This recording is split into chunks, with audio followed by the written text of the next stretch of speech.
I don't know. Well, did we just get robbed?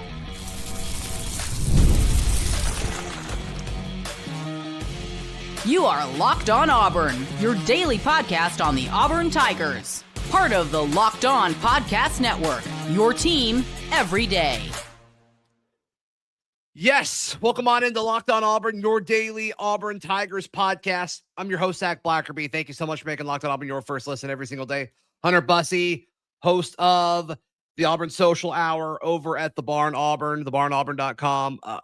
Auburn loses in gut-wrenching fashion, 90-88 at the hands of Texas A&M in a situation they should not have been in. They absolutely fell apart in the second half. I think it was one of the worst coaching jobs by Stephen Pearl of the season.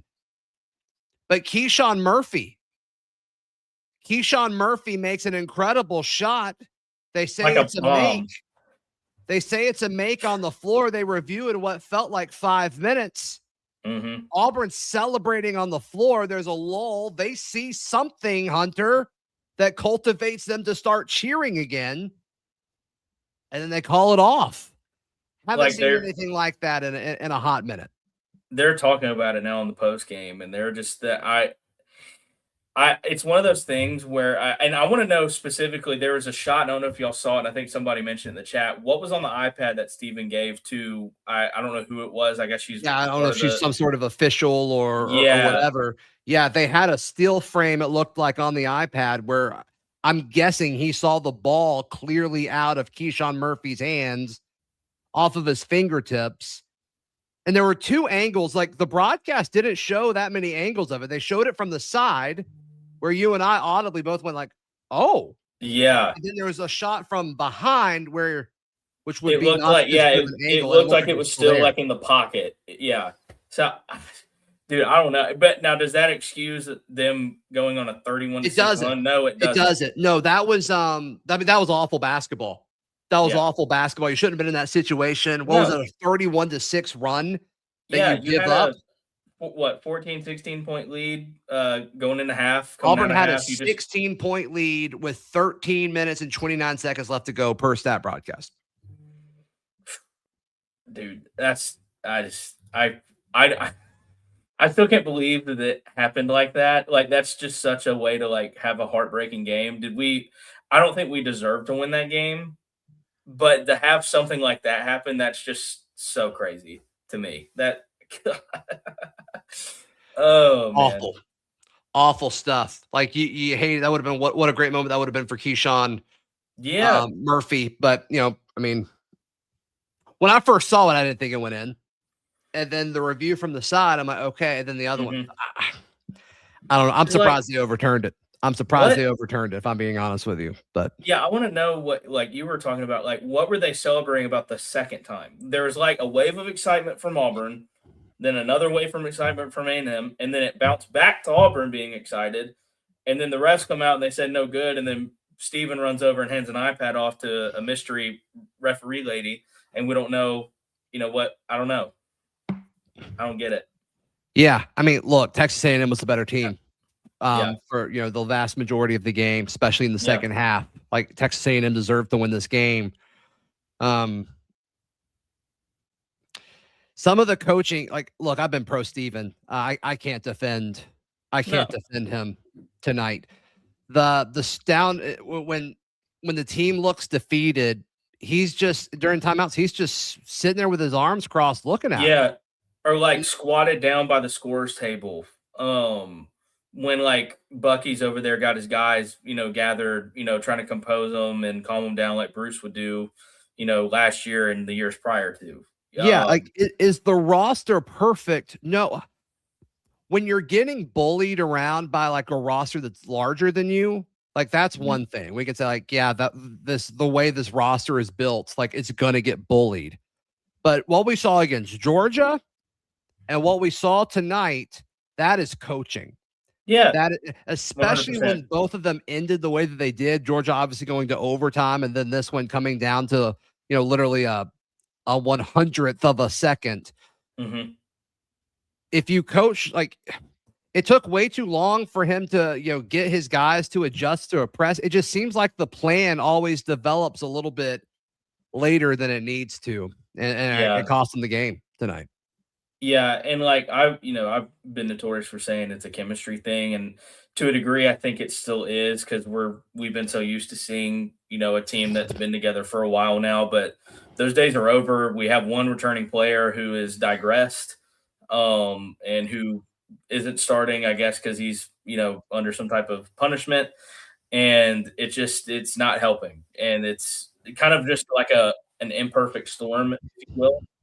And I hate that it's happening in Steven's first year, but you can't let a lead go like that at home when Yeah. you clearly have the momentum. Because I was telling you this on the Barncast, like that to me, that run going into half was going to be what was the key to the game for me until we came out there and essentially, a crap the bed.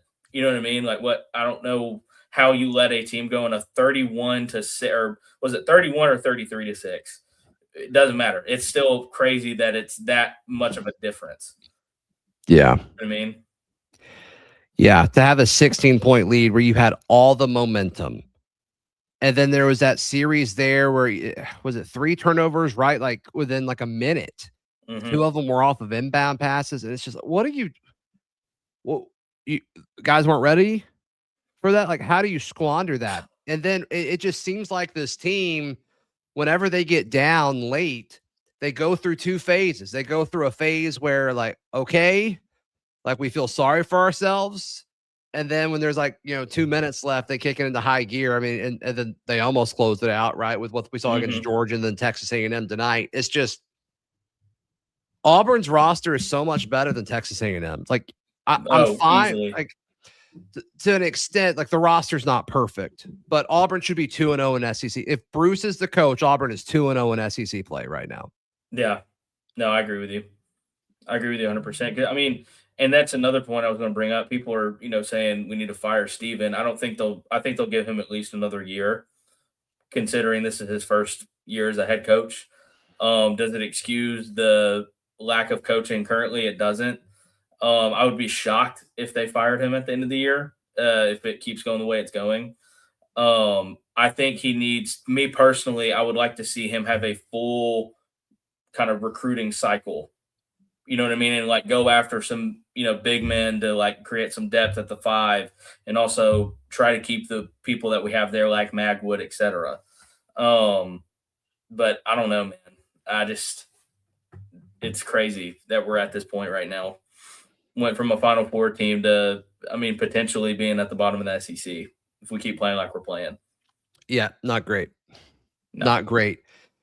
Yeah, let's look into other aspects of this in just a moment. Auburn loses 90-88, gut-wrenching fashion. Today's show brought to you by our friends at FanDuel. FanDuel is America's #1 sportsbook. Wild card round is here, and FanDuel is officially in playoff mode. Every game day during NFL playoffs, FanDuel is giving customers even more way to get in on the action, because right now, every NFL playoff game day, FanDuel gives users a profit boost pack waiting for them inside the app. Open the pack, and the first thing on game day, and you see what boost you want to apply. And the boost lets you lean into your game day instincts. I think New England -3.5 over the Chargers. That's where I'm leaning. So visit FanDuel, the official sports betting partner of the NFL, and grab your profit boost pack every NFL playoff game day. Today's show also brought to you by our friends at Game Time. Got a message from a viewer or a listener that got to the game tonight. They were actually sent me screenshots of the Game Time app and how cheap tickets were to get in. I wonder if they still feel that way. I don't know. But yeah, check out the Game Time app. Use promo code LOCKEDONCollege to get $20 off your first purchase, regardless of what the event is. Game Time has you covered. Thank you so much for making Locked On Auburn your first listen every single day. Goodness gracious, Hunter. Goodness. I know. What a weird. It's just the dynamic of this is so, because this is about Steven, in my opinion. Tonight's game is about Steven, but the most interesting thing is what happened in the closing 0.6 seconds there. Yeah, it's unreal. Yeah, I need to like go look at the clips because obviously like we didn't get a chance to look at everything, all the different angles that that are probably out there right now, and I'm sure there's pictures going around X right now. I'm sure. Um, it's just, and I think I just saw it in the comments. It's like a microcosm of what happened in this game. Honestly, just chaotic. You know, I just I'm kind of speechless, honestly, that it ended like that. Considering like they were celebrating not once but twice. It's crazy. Yeah, And that's what's again, it interesting. doesn't. Like they must have saw something pretty convincing. Um, I yeah. I don't know. It's just like it's just so I don't know, man. I'm speechless. Like, and again, this does not like it. Say, just let's play. The what if game here. What if that goes in and we win this game? It still doesn't excuse us giving up a lead like that and like the lack of effort on defense the whole game. And you let a great value Jose Alvarado go off, pretty much on his own uh, against you. It's crazy. It's just a weird game, and they're talking about it still in the SEC post game. They should. I mean, this is going to be a big deal. It's going to be a big deal. It's going to be on Sports Center tomorrow, and probably and like this is talk about it. Arkansas comes to town on Saturday. Like I just don't see how you win that game. I'm just going to be honest with you. No, I agree. I mean, Arkansas looks like a pretty solid team. I think they're better than Georgia. I think they're better than A&M. I picked Auburn to go 2-3 over the next 5 when we did this. And A&M I think was going to need to be one of those just because it was at home. So let's go ahead and move into this portion that we do every time. Next 5, you host Arkansas, you go to Missouri, you host South Carolina, you go to Ole Miss, you go to Florida. This is last time was the first time I ever picked a losing record over the next 5. I am now saying 1-4 over the next 5 games. I'm with you. If we play on defense like we did in the second half tonight, potentially 0-5, maybe. But I agree with you, 1-4, 100%. It just, I don't know, man. Just something. I wish there was an answer for, like, the combination of not being able to, like, I thought the problem going into the season. Let me preface this: the problem going into the season is we didn't have a true big man because I knew immediately we were going to miss the presence of Janai Broome and Dylan Cardwell down low, and it's showing more than ever. But the fact that like there's not we talked about this on the Barncast too, like. There's not a guy that's like a vocal leader on the team. And that guy should be Tahad, and he's not doing that. In fact, he's getting punished for who knows what. If I had to guess, probably showing up late to team meetings and practices. Or I mean, it doesn't need to be. It doesn't need to be Tahad. I'm fine if it's either of the Keyshawn's. I'm fine if it's Overton. I don't really care who it is. It's just it doesn't seem like it's anyone. I thought what would hold this team back would be the physicality around the basket. But you played 2 teams where like that wasn't really their strength. There's going to be several SEC teams that are going to be able to bully us down low. And the fact that you're 0-2 against teams that wasn't the thing. You like just played sloppy. Yeah. Goodness gracious. Goodness gracious. I don't know, man. It's awful just like stuff. What I don't know where you go from here. Like it's just one of those things. It's going to be like we were saying. It's going to be a long season. It's going to be a long season for sure.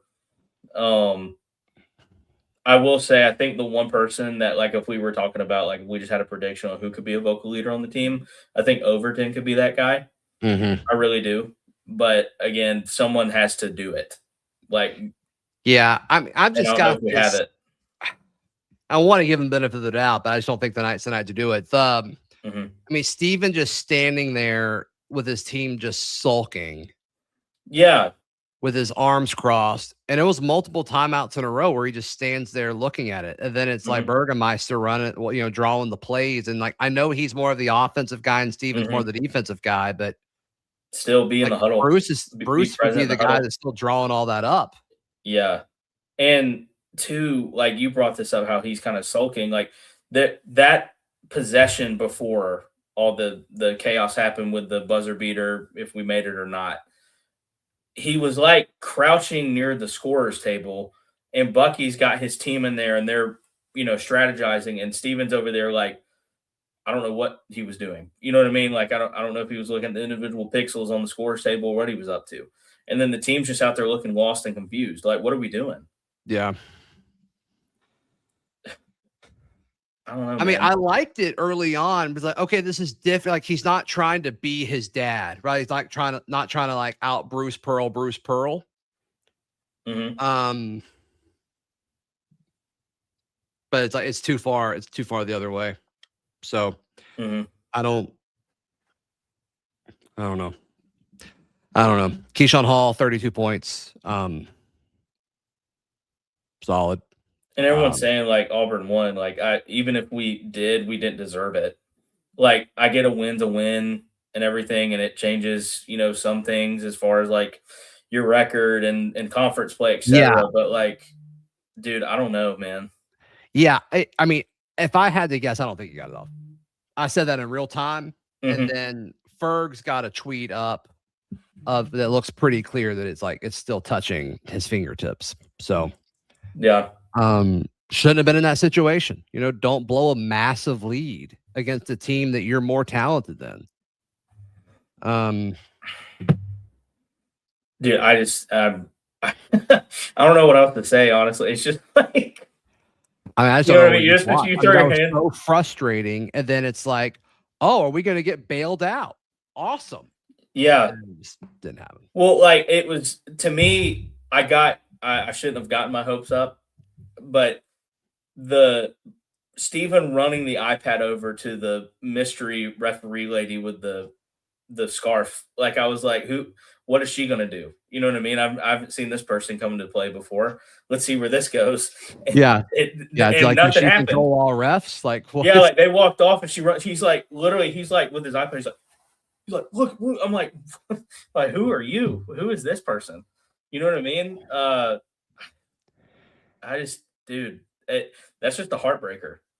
It really is. Like that's a game that Auburn should have won out of the half, and they just texted and wanted it more.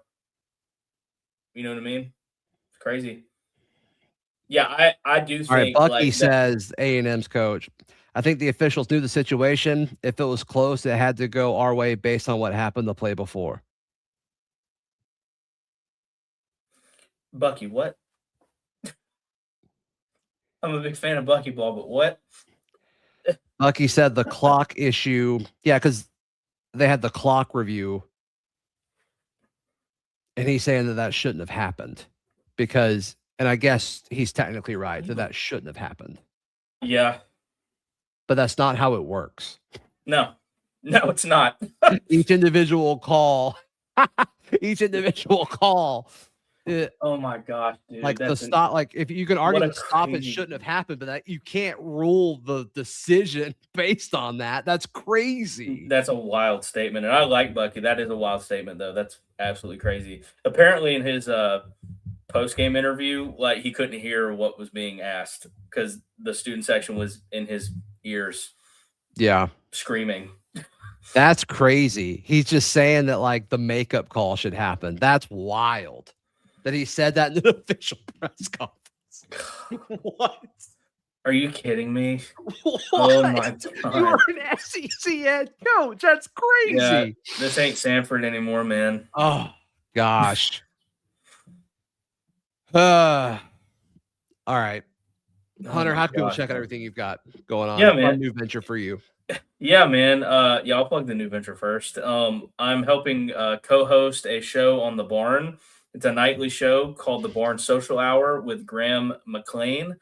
And we talk all things, Auburn throughout the day and with a fun little twist on it. So y'all be sure to check that out. It always premieres at 7 p.m. Monday through Friday. We also, I do the Tailgate show with my dad, Bubba Bussey, for those that didn't know. And actually, we had Zach on there as a guest picker. And the episode is airing today. It is out now. So go listen to that. And other than that, we have Bubble on the Lake too. I help my dad with that as well. But those are the main things. And I have a YouTube channel as well, Hunter Bussey. Look me up. We always do a little Sunday night football watch party stream and play whatever's popular. So do all things where I can. I'm pretty much everywhere right now, I feel like. So my plate is full and I'm content. Yeah. Yeah, folks asking about Dap. Dap will be back on Saturday. He is not feeling well. So everyone pray for Dap. Hope he feels better. And thank you for Hunter for stepping in. It's like the second or third time this year. So I appreciate it. Yeah, man, I enjoy it. It's always fun. All right. I can't believe it happened. Brutal. And then not only that, the comment. That's so crazy. That's a whole layer to this game. Please like the video. Please subscribe. We'll see you next time. Goodness gracious. This has been Locked on Auburn.